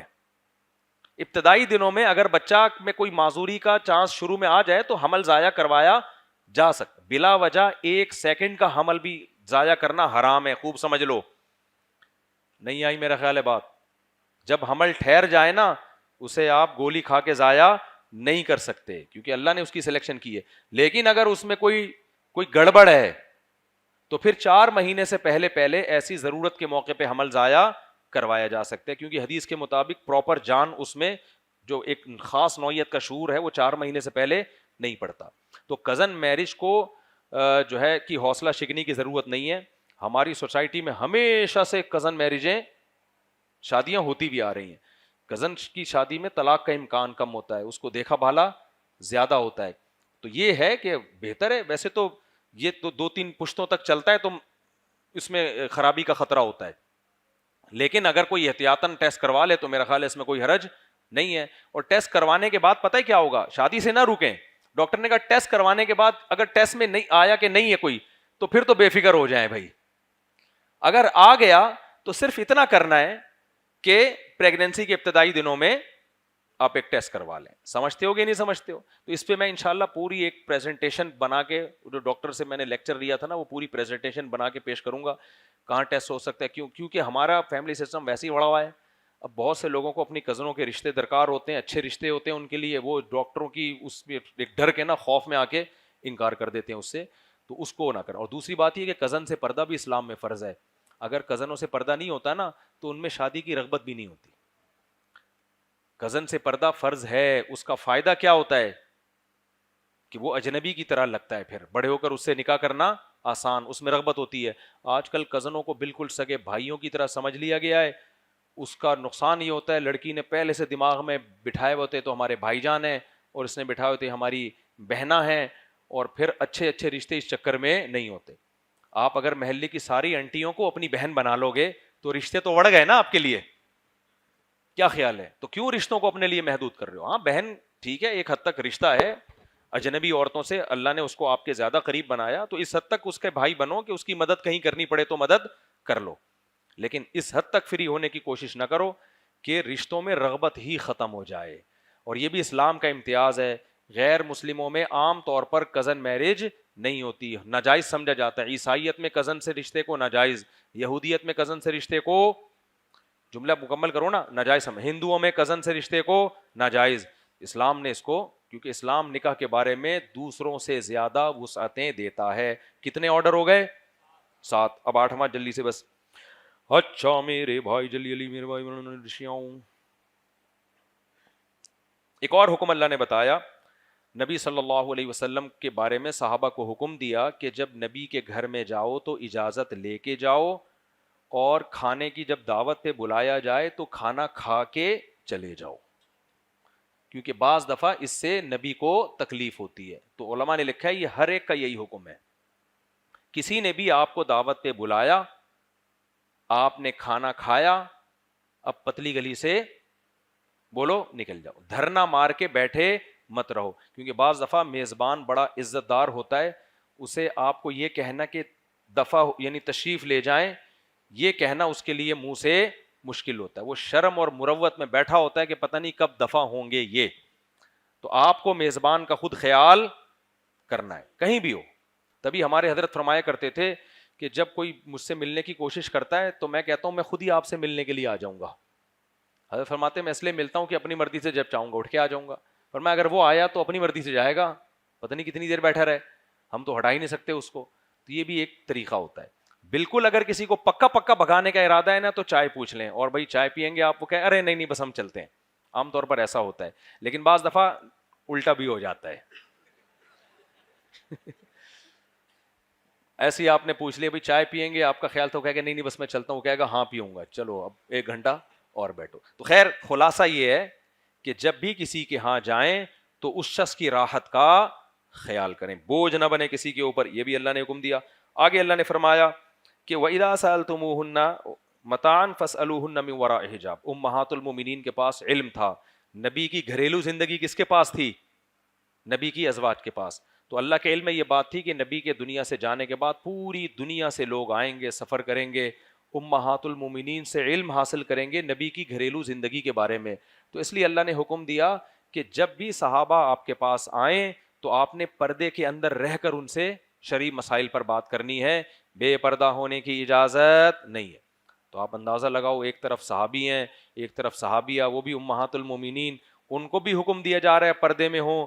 تو آج کی لبرل انٹیاں جو کہتی ہیں ایکچولی یہ تو دل کا پردہ ہوتا ہے, ایکچولی ہم تو براڈ مائنڈیڈ, اور یونیورسٹیوں میں جو بےہودگی ہو رہی ہے, لڑکیاں لڑکوں کو پڑھا رہی ہیں, لڑکے لڑکیوں کو پڑھا رہے ہیں, اس بےہودگی کی اسلام میں قطعاً اجازت نہیں ہے. سمجھتے ہو؟ اس کو پروموٹ کرنے کی کوشش نہ کیا کرو. کتنے حکام ہو گئے؟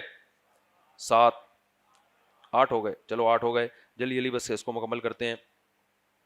پھر اللہ نے ایک اور حکم دیا, اے نبی اپنی بیویوں سے, بیٹیوں سے اور عام مسلمان عورتوں سے کہہ دیں کہ جب بھی گھر سے باہر نکلیں یدنین علیہن من جلابیبہن, اپنے سر پہ چادر لیا کریں, پردہ کیا کریں. تو یہ بھی عورت کے لیے اللہ نے الگ سے حکم دیا. 9 حکم ہو گئے.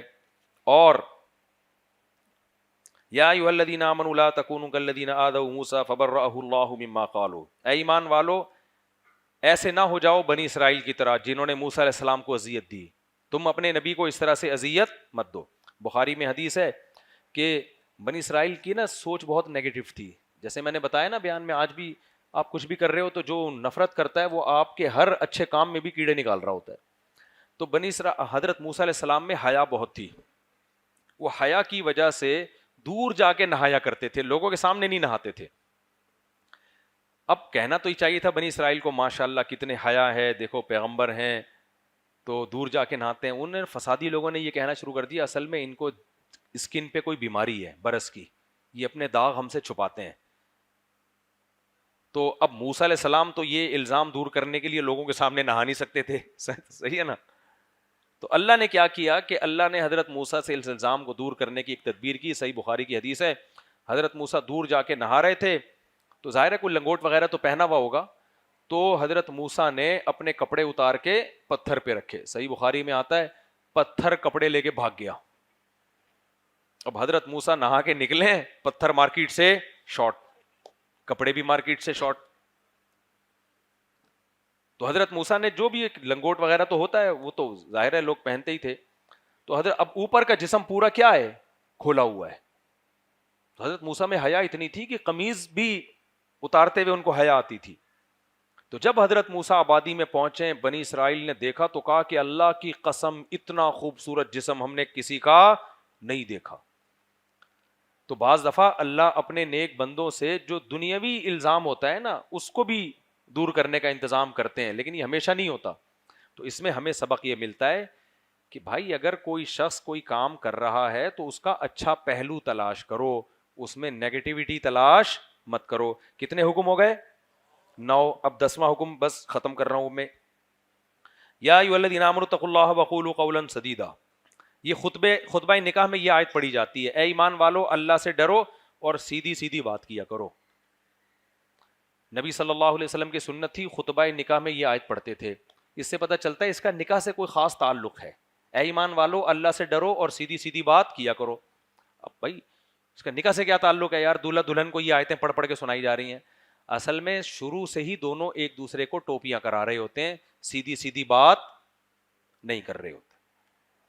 اللہ میاں کو پتا تھا کہ شادی کے بعد بھی یہ سیدھی بات کبھی بھی نہیں کریں گے. شوہر نے موبائل میں جو وسیم غفار ستار ہوگا وہ اصل میں اس کی پرانی فرینڈز ہوں گی. جب بیگم پوچھے گی تو گھمائے گا بات کو، دیکھو یہ مونچھوں والا پروفائل پہ لگائی بھی ہوگی نا اس نے تصویر. 2 نمبریہ کرے گا، آمدن کبھی بھی صحیح نہیں بتائے گا، ہر وقت غربت کا مہنگائی کا رونا روتا رہے گا، اور بیوی بھی ٹوپیاں کرا رہی ہوتی ہے.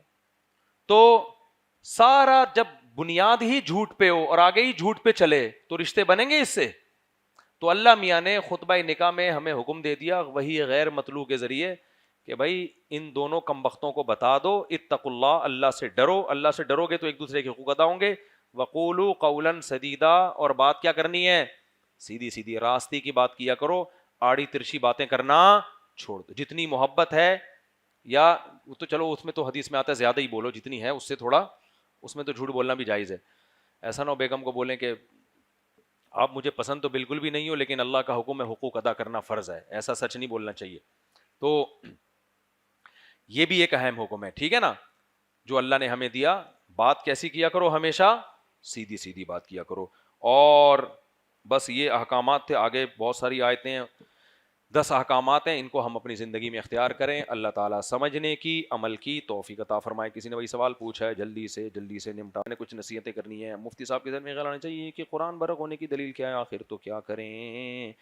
عام طور سے ذہنی میں جو آمد ہے قرآن جیسے کوئی دوسری کتابیں ہیں لیکن اب تک نظر نہیں آئی ہیں. دیکھ لو قرآن اور دیگر اسلام پر کیسے ایمان لائے کفر نہ ہو دل میں. بھائی یہ تو بہت لمبا پورا بیان میرے اس پہ 20 دفعہ بیان ہو چکے ہیں، 20 دفعہ بیان ہو چکے ہیں. غریب لوگ ہیں، میاں کی کمائی نہیں دل کا، غریب لوگ. اچھا بھائی یہ تو زکوٰۃ کا حکم. دیکھو زکوٰۃ ہر اس شخص کو دے سکتے ہیں جس کے پاس سونا نہ ہو، چاندی نہ ہو، اور ایسی پراپرٹی نہ ہو جو استعمال میں نہ ہو. گھر ہے وہ تو استعمال کا ہے نا، تو پراپرٹی جو استعمال میں نہیں ہے، ایسی کوئی پراپرٹی اس کے پاس پڑی ہوئی ہے، یا ایسا گھر کا سامان ہے جو پورے سال استعمال ہی نہیں ہوتا، تو ایسی چیزیں جب 52.5 تولہ چاندی کے، یعنی 1.5-2 لاکھ 52.5 تولہ چاندی کی قیمت بنتی ہے، اگر کسی کے پاس ہوں گے تو اس کو زکوٰۃ دینا جائز نہیں ہے. لوگ اکثر پوچھتے ہیں بیوہ کو زکوٰۃ دینا. بھائی زکوٰۃ کا بیوہ یا کنواری یا شادی شدہ ہونے سے تعلق نہیں ہے، زکوٰۃ کا تعلق ہے مالدار یا غریب ہونے سے. ایک بیوہ ہے، شوہر نے وراثت اتنی چھوڑ دی اس کے لیے، تو وہ تو خود زکاتیں دیتی پھرے گی پھر وہ. تو زکوٰۃ کا تعلق ہے آپ کے پاس مال ہے یا نہیں. تو جس کے پاس سونا، یہ تھوڑا سا تحقیق کر لیا کرو، بھائی گولڈ وولڈ تو نہیں ہے آپ کے پاس، سونا چاندی تجارتی مال، جیسے دکانیں ہیں وہ تجارتی مال پڑا ہوا ہے، سارا اس کا بزنس ہے.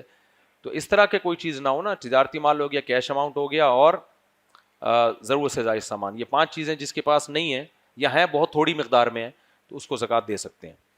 چلو بھائی اعتکاف والوں سے ایک گزارش ہے میری، دیکھو آپ لوگ ماشاءاللہ 150 کے قریب لوگ یہاں پر آئے ہوئے ہیں اعتکاف میں. آج تراویح میں پیچھے خوب ماشاءاللہ گپ شپ ہوئی ہے. آپ نے بہت، جو بھی آپ کے پورے سال، پچھلے سال آپ لوگ آئے تھے تو جو باتیں رہ گئی تھی الحمدللہ آپ نے تراویح کے دوران کافی حد تک تو الحمدللہ نمٹا لی ہوں گی، ٹھیک ہے نا. اور نیند بھی بہت سے لوگوں کی پوری نہیں ہوئی ہوگی، تو اب وہ امید ہے کہ تراویح کے دوران انشاءاللہ وہ نیند بھی پوری کریں گے. اور پوری امید ہے الحمدللہ ہمیں فجر کے بعد سے سوئیں گے، ظہر میں اٹھ کے پھر سو کے عصر میں پھر اگر ہمت ہوئی تو سو جائیں گے، اگر ہمت نہیں ہوئی تو جو سیٹ اپ چل رہا ہے نا. اور پھر سٹے بھی لگے ہیں، پچھلے سال ہم نے دیکھا سگریٹ وگریٹ کبھی الحمدللہ، باقی تو ہم نہیں گئے جیبوں کے اندر کے، اور کیونکہ ہم تو صرف سگریٹ کی خوشبو پہچان لیتے ہیں، باقی سٹوں کا ہمیں پتہ ہے نہیں. تو میں آپ لوگوں سے گزارش کر رہا ہوں, دیکھو یہ 10 دن آپ کو اللہ نے توفیق دی, یہ اللہ کا بہت بڑا احسان ہے. اللہ کے گھر میں آ کے پڑھ جانا, اس کا آپ کو آخرت میں پتہ چلے گا کتنا اجر ہے. اس کو آپ ہلکا نہ سمجھیں. اگر اللہ کے گھر میں انٹرٹینمنٹ کی چیزیں ہوتی ہیں, یا LED لگی ہوئی ہوتی بڑی سی, اور جو نئی فلم آ رہی ہے وہ چل رہی ہوتی, یا جو بھی جو ہے وہ انٹرٹینمنٹ کی چیزیں ہوتی یہاں پر, تو پورا محلہ آ کے بیٹھتا نا, چرس بٹ رہی ہوتی, ہر تھوڑی دیر کے بعد جو ہے وہ سٹوں کا انتظام ہوتا, چائے چل رہی ہوتی, دودھ پتیاں چل رہی ہوتی, پورا محلہ آ کے اعتکاف میں بیٹھ جاتا. لیکن مسجد میں انٹرٹینمنٹ کی کوئی چیز نہیں ہوتی. صرف آپ اس لیے, صوفے بھی نہیں ہوتے, کرسیاں بھی نہیں ہوتی, معذوروں کے لیے ایک الگ بات ہے, کرسیاں تک مسجدوں میں نہیں ہوتی, نیچے ہی بیٹھنا ہے, کوئی ایئر کنڈیشن روم آپ کے لیے نہیں ہے. تو یہ دیوانوں کی طرح 10 دن اعتکاف والے مسجد میں آ کے پڑ جاتے ہیں, اور اس میں ان کی کوئی انٹرٹینمنٹ کی نیت بظاہر تو نہیں ہوتی نا, ہے ہی نہیں کوئی انٹرٹینمنٹ کی چیز. تو اب جب اللہ نے آپ سے اتنی بڑی نیکی کروا لی ہے, اتنی بڑی نیکی کروا لی ہے, تو بھائی اب اس نیکی کو کیش کرانے کی کوشش کرو, اپنی بدعملیوں سے اس نیکی کو ضائع کرنے کی کوشش مت کرو. دیکھو ایک آدمی لاکھوں روپے خرچ کر کے مسجد حرام جاتا ہے, بیت اللہ کا طواف کرتا ہے, وہاں جا کے کوئی گناہ کر لے خدا نہ خواستہ, تو لوگ کیا کہیں گے, بھائی اس سے بہتر تھا تو کہ تو نہ آتا.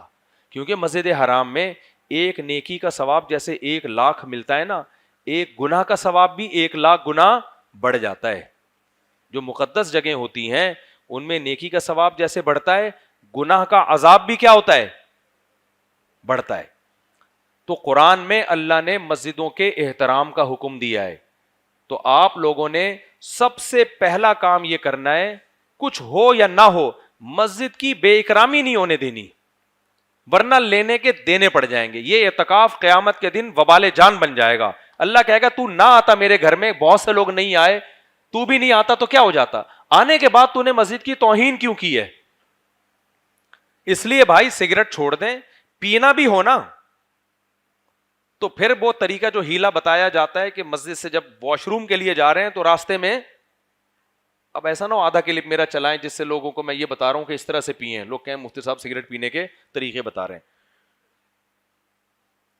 تو مجبوری ہے تو پھر راستے میں پی لیں چلتے ہوئے, اور واش روم میں بیٹھے ہوئے جتنی دیر گزر رہی ہے اس پی لیں, شاید اسی سے سگریٹ سے نفرت پیدا ہو جائے آپ کو, ٹھیک ہے نا.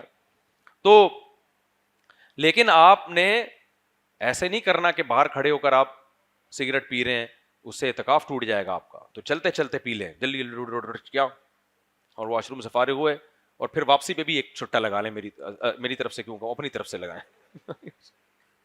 صحیح ہے نا, صحیح ہے نا. تو اسی طرح کسی کو نسوار کی عادت ہے یا پان گٹکے کی عادت ہے, چھوڑ دیں یہ پان گٹکے, تو اس کا بھی یہی طریقہ ہے, اگر کھانا بھی ہے نا تو مسجد سے باہر ہو, یہ مسجد کے اندر کسی قیمت پہ جائز نہیں ہے. مسجد میں تو پیاز کی بدبو برداشت نہیں کی گئی, سگریٹ کا دھواں کیسے نبی صلی اللہ علیہ وسلم کو کیسے اس کو برداشت کر لیتے. تو ایک کام تو یہ کرنا ہے, یہ توہین میں آتا ہے مسجد کی. دوسرا کام, اگر کسی کو احتلام ہو جائے, غسل فرض ہو جائے, تو فوراً مسجد سے نکلے وہ اور غسل کرے جا کے. اس دوران اگر غسل کے لیے مسجد سے باہر اس کو انتظار کرنا پڑتا ہے تو اس کا اعتکاف نہیں ٹوٹتا. لیکن ناپاک آدمی کے لیے مسجد میں رہنا جائز نہیں, سمجھتے. اور اگر خدا نخواستہ وہ گندگی کہیں نیچے گر گئی ہے تو اس کو بھی صاف کریں, ایسے چھوڑ کے نہ چلے جائیں, پاک کریں اس جگہ کو. یہ کتنی باتیں ہو گئیں احترام میں, یعنی مسجد کے احترام سے متعلق باتیں بتا رہا ہوں نا, 2 باتیں. تیسری بات, سونے کا اسٹائل مسجد میں ایسا نہ ہو جیسے چرسی اور ہیروئنچی نالوں میں پڑے ہوئے ہوتے ہیں, ایک چت لیٹے ہوئے, ایک ٹانگ ادھر جا رہی ہے اور ایک ٹانگ ادھر جا رہی ہے, عجیب سا اسٹائل ہے. آپ چت لیٹ سکتے ہیں لیکن بولو تمیز سے. اول تو کروٹ کے بل سونا سنت ہے, کروٹ کے بل لیٹیں.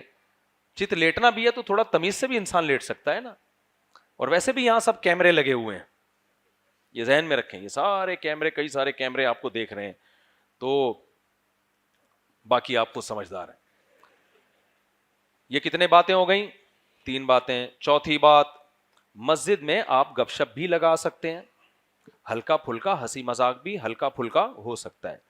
اس طرح سے مسجد میں گپ شپ لگانا یا ایسا ہا ہا ہو ہی ہنسی مذاق جیسے گندے نالے پہ یا گٹر کے ڈھکن پہ بیٹھے ہوئے نہیں ہوتے لونڈے لپاڑے, یہ والا اسٹائل مسجد میں جائز بولو نہیں. ٹانگیں کھینچ رہے ہیں اور کلابازیاں ہو رہی ہیں, ہاں ہو عجیب سے پتہ ہی نہیں چل رہا. تو ہم نہیں کہہ رہے کہ آپ بالکل صوفی بن کے بیٹھ جائیں, بالکل تمیز سے بیٹھ جائیں, تو تھوڑا بہت گپ شپ بھی ہوتی ہے, ہلکا پھلکا ہنسی مذاق بھی ہوتا ہے, انسان کا ذہن اس سے فریش ہوتا ہے, کوئی حرج نہیں ہے, لیکن ایک لمٹ میں ہونا چاہیے, بدتمیزی والا اسٹائل نہیں ہونا چاہیے. کتنے نمبر ہو گئے؟ یہ سب لکھ کے لگا دیں پھر بعد میں. 5واں, تراوی آپ لوگ پڑھیں. نبی صلی اللہ علیہ وسلم نے سامہ رمضان کے ساتھ قامہ رمضان بھی کہا ہے, دن میں روزہ رات کو قیام. اور یہ تہجد والا قیام تو پورے سال ہے, یہ الگ سے ایک قیام ہے جس کو اسلاف نے تراوی کا نام دیا. تو اس لیے جب آپ آئے ہیں تو ہمت کر کے پوری 20 رکعت تراوی پڑھیں جماعت کے ساتھ. اس میں سستی تو ہوتی ہے, لیکن بھائی عبادت تو وہی اچھی ہے جس میں دل نہ لگے, تبھی تو ثواب ملے گا. دل لگ رہا ہوتا پھر تو سارے کام لوگ کر رہے ہوتے. تو دل نہیں لگے تو اپنے نفس کو مار کے یہ کام کریں. اور اگر کوئی عذر ہے, نہیں پڑھ پا رہے, ہمت جواب دے گئی ہے, یا کوئی بیچارہ ابھی نیا نیا آیا ہے, پہلی دفعہ مسجد میں آیا ہے, اس سے 5 نمازیں نہیں پڑھی جا رہی, تو آخری درجہ یہ ہے کہ چلو آپ اگر نہیں پڑھ رہے تو کہیں پیچھے چپ کر کے تمیز سے بیٹھیں, جتھے بنا کے باتیں نہ کریں. اس کا نقصان یہ ہوتا ہے کہ جو لوگ تراویح پڑھ رہے ہوتے ہیں وہ بہت زیادہ ڈسٹرب ہوتے ہیں. مجھے کبھی ایسا ہوتا ہے نا, میں تھوڑا لیٹ ہو جاؤں تو پیچھے آ کے جب کھڑا ہوتا ہوں تو عجیب سا ماحول ہوتا ہے, آدمی تو نماز ہی نہیں پڑھی جا رہی ہوتی, پیچھے باتیں چل رہی ہیں, گپیں لگ رہی ہیں. بھائی اگر آپ اول تو پڑھ کیوں نہیں رہے تراویح, یہاں کیا کرنے کے لیے آئے ہو؟ ہمیں یاد ہے ہم جب عمرے کے لیے گئے نا, تو ہمارے استاذ نے جیسی حرم میں ابھی آئے, تھکے ہوئے ہیں, فوراً جماعت کھڑی تو نماز کے لیے جانے لگے. تو کسی نے بولا کہ حضرت ابھی تو ہم آئے ہیں, ابھی ایک دم چلے جائیں. انہوں نے کہا یہ کرنے کیا آئے ہیں ہم یہاں پہ, نمازیں پڑھنی تو آئے ہیں, وہی نہ پڑھیں تو کیا فائدہ, وہی جماعتیں اگر چھوٹ جائیں تو فائدہ کیا یہاں آنے کا. تو آپ لوگ یہاں کس سلسلے میں آئے ہیں پہلے مجھے بتا دیں, ٹھیک ہے نا. تو نمازیں پڑھنے ہی تو آئے ہیں, تو تراویح بھی اگر نہیں پڑھیں گے تو کیا فائدہ. اور لیلۃ القدر کی تراویحاں, لیلۃ القدر میں تو تہجد بھی ہے, تراویح بھی ہے, وہ عشاء کے وقت سے ہی شروع ہو جاتی ہے لیلۃ القدر. تو تراویح پڑھیں پوری پراپر, صفوں میں آگے بڑھ چڑھ. پیچھے جو کھڑا ہوتا ہے نا اس کے دل میں چور ہوتا ہے, وہ کہہ رہا ہوتا ہے کہ ذرا دیکھتے ہیں اگر تھوڑا سا تھکاوٹ ہوئی تو پیچھے ہی سے ہی کھسک جائیں گے, یا ادھر بیٹھ کے گپ شپ لگا لیں گے, اور پھر جب رکوع میں جانے لگے گا تو آ جائیں گے. یہ پروگرام پیچھے چل رہا ہوتا ہے. پھر بھی ہم چونکہ اللہ نے فرض نہیں کیا تراویح کو, تو ہم بھی فرض نہیں کر رہے ہیں کہ آپ کو گن پوائنٹ پہ تراویح پڑھوائیں ہم. لیکن اگر آپ نے نہیں پڑھنی ہے تو کم از کم آپ کو پیچھے بیٹھ کے گپ شپ کرنے کی اجازت نہیں ہے. ایسی صورت میں آپ جا کے کہیں چپکے سے پیچھے لیٹ جائیں, یا چپ کر کے کہیں کونے میں بیٹھ جائیں. جب گپوں والا کوئی نہیں ملے گا تو خود ہی دل کرے گا کہ یار جا کے پڑھ ہی لو, لیکن پیچھے بیٹھ کے جتھے بنا کے باتیں بولو نہیں کریں. کتنے نمبر ہو گئے؟ 5 نمبر ہو گئے. اب چھٹا نمبر یہ ہے کہ کسی, وہ تو پھر انتظامیہ بھی بتا دے گی کچھ انتظام سے متعلق باتیں. چھٹا نمبر یہ ہے کہ آپ نے ابھی سے اپنے کوئی معمول بنا لیے نا, کوئی ترتیب بنا لی, ڈائری میں لکھ لی, تو آپ کے 10 دن اچھے گزر جائیں گے. ورنہ سوچنے میں ہی گزر جائیں گے کہ میں نے کرنا کیا یہاں کی. آپ سوچتے رہو گے کیا کروں, 2 دن گزریں گے, 3 دن گزریں گے, آدمی کے اوپر تہجد پڑھوں, کتنی رکعتیں پڑھوں, تسبیح پڑھوں, کیا کون سی پڑھوں. سوچنے سوچتے میں عید کا چاند 28 کو ہی نظر آ جاتا ہے ویسے تو ہمارے یہاں الحمدللہ. تو آپ نے ایک معمول بنانا ہے. آپ نہیں بناتے تو میں ایک لم سم چھوٹا سا معمول آپ کو بنا کے دے دیتا ہوں. دیکھو, صبح آپ سب نے ہمت کر کے کم سے کم 10 دفعہ تیسرا کلمہ یا چوتھے, 10 دفعہ کہہ رہا ہوں, 100 دفعہ تیسرے یا چوتھے کلمے کا ورد کرنا ہے, صبح بھی اور شام بھی. ایک تسبیح لے لیں, یا ڈیجیٹل تسبیح لے لیں, یا وہ والی تسبیح. 10 دفعہ درود شریف, 10 دفعہ استغفار, درود شریف پڑھنا ہے 10 دفعہ نبی کے احسانات کو سوچ کے, اور 10 دفعہ استغفار اپنے گناہوں کو یاد کر کے, اور پھر 100 دفعہ تیسرا کلمہ یا چوتھا کلمہ. تیسرا کلمہ ہے سبحان اللہ والحمد للہ ولا الہ الا اللہ واللہ اکبر, اور چوتھا کلمہ لا الہ الا اللہ وحدہ لا شریک لہ لہ الملک ولہ الحمد یحیی و یمیت وہو حی لا یموت وہو علی کل شیء قدیر. سمجھ رہے ہو؟ تو جو آپ کو آسان لگے وہ, اور ترجمہ مفہوم سوچ کے, اس کا زیادہ دل پہ اثر ہوتا ہے. 100 دفعہ یہ تسبیح صبح پڑھ لی, تبلیغ والے تو بتاتے ہیں 100 دفعہ درود, 100 دفعہ استغفار, بہتر تو وہی ہے, لیکن میں تو بہت ہلکا پیکج بتا رہا ہوں نا, بالکل آخری درجے کا. باقی آپ اس میں غریبی میں بڑھائیں تو بہت اچھی بات ہے. تو کیونکہ ہر طرح کے لوگ آتے ہیں نا, کچھ ہلکے کچھ بھاری, تو سب سے آسان ترین پیکج بتا رہا ہوں میں. 100 دفعہ یہ عمل صبح کر لیا اور 100 دفعہ شام. اب شام میں عصر کے بعد کریں مغرب کے بعد کریں وہ آپ کی مرضی ہے. ایک عمل تو یہ ہو گیا. دوسرا, روزانہ کم سے کم آدھا گھنٹہ تلاوت. کم سے کم کتنی دیر؟ اچھا, یہ آپ نے نیت یہ کرنی ہے کہ میں 10 دن تک اپنے آپ کو اس معمول کا عادی بنا رہا ہوں تاکہ پوری زندگی یہ عمل کروں. میں آپ کو پیکج وہ دے رہا ہوں جو آپ اعتکاف کے بعد بھی کر سکتے ہو. اس نیت سے نہیں کرنا کہ ہم اعتکاف میں, اس نیت سے کہ اس 10 دن میں ہم نے اس معمول کی پوری زندگی کے لیے عادت ڈال لی ہے. تو یہ تسبیح ہو گئی. اور روزانہ آدھا گھنٹہ اس لیے کہہ رہا ہوں, کسی کی اسپیڈ تیز ہوتی ہے, کسی کی آہستہ ہوتی ہے, تو کوئی ہو سکتا ہے آدھے گھنٹے میں 1 پاؤ پارا پڑے, کوئی ہو سکتا ہے آدھے گھنٹے میں آدھا پڑے. آدھا گھنٹہ نہیں ہوتا 20 منٹ کر لو پوری زندگی معمول کی نیت سے. تو یہ روزانہ آپ نے کیا کرنی ہے بھائی؟ تلاوت کرنی ہے.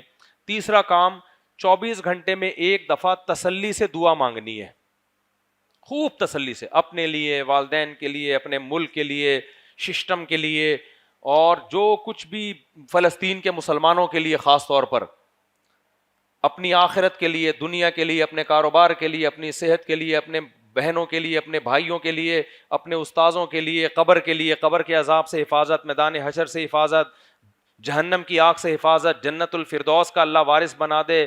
تو یہ جتنی بھی آپ کے دل میں تمنائیں ہیں, کم سے کم 1 دفعہ تسلی سے کیا کرنا ہے. اس میں آپ کا دل لگے گا نہیں, بھاڑ میں جائے دل کی ایسی کی تیسی, آپ نے کام کرنا ہے. ہم غلام ہیں, غلام کا کام ہوتا ہے آرڈر کو پورا کرنا. ہوتا پتہ ہے کہ جب آپ دعا مانگو گے شیطان کے دل تو لگی نہیں رہا, ابے چھوڑ دل کو, عادت ڈالو. ابن سیرین, محمد ابن سیرین ایک بہت بڑے تابعی گزرے ہیں, وہ کہتے ہیں میں نے 20 سال تہجد پڑھی ہے نفس پہ جبر کر کے عادت ڈالنے کے لیے, دل نہیں لگتا تھا. کہ 20 سال کے بعد میرا تہجد میں دل لگنا شروع ہوا ہے اور مزہ آنا شروع ہوا تہجد میں. تو ہم چاہتے ہیں کہ پہلے دن سے نا ایک دم امام مہدی کے لشکر میں شامل ہو جائیں ہم, ایک دم یوں. ایسا نہیں ہوتا بھائی.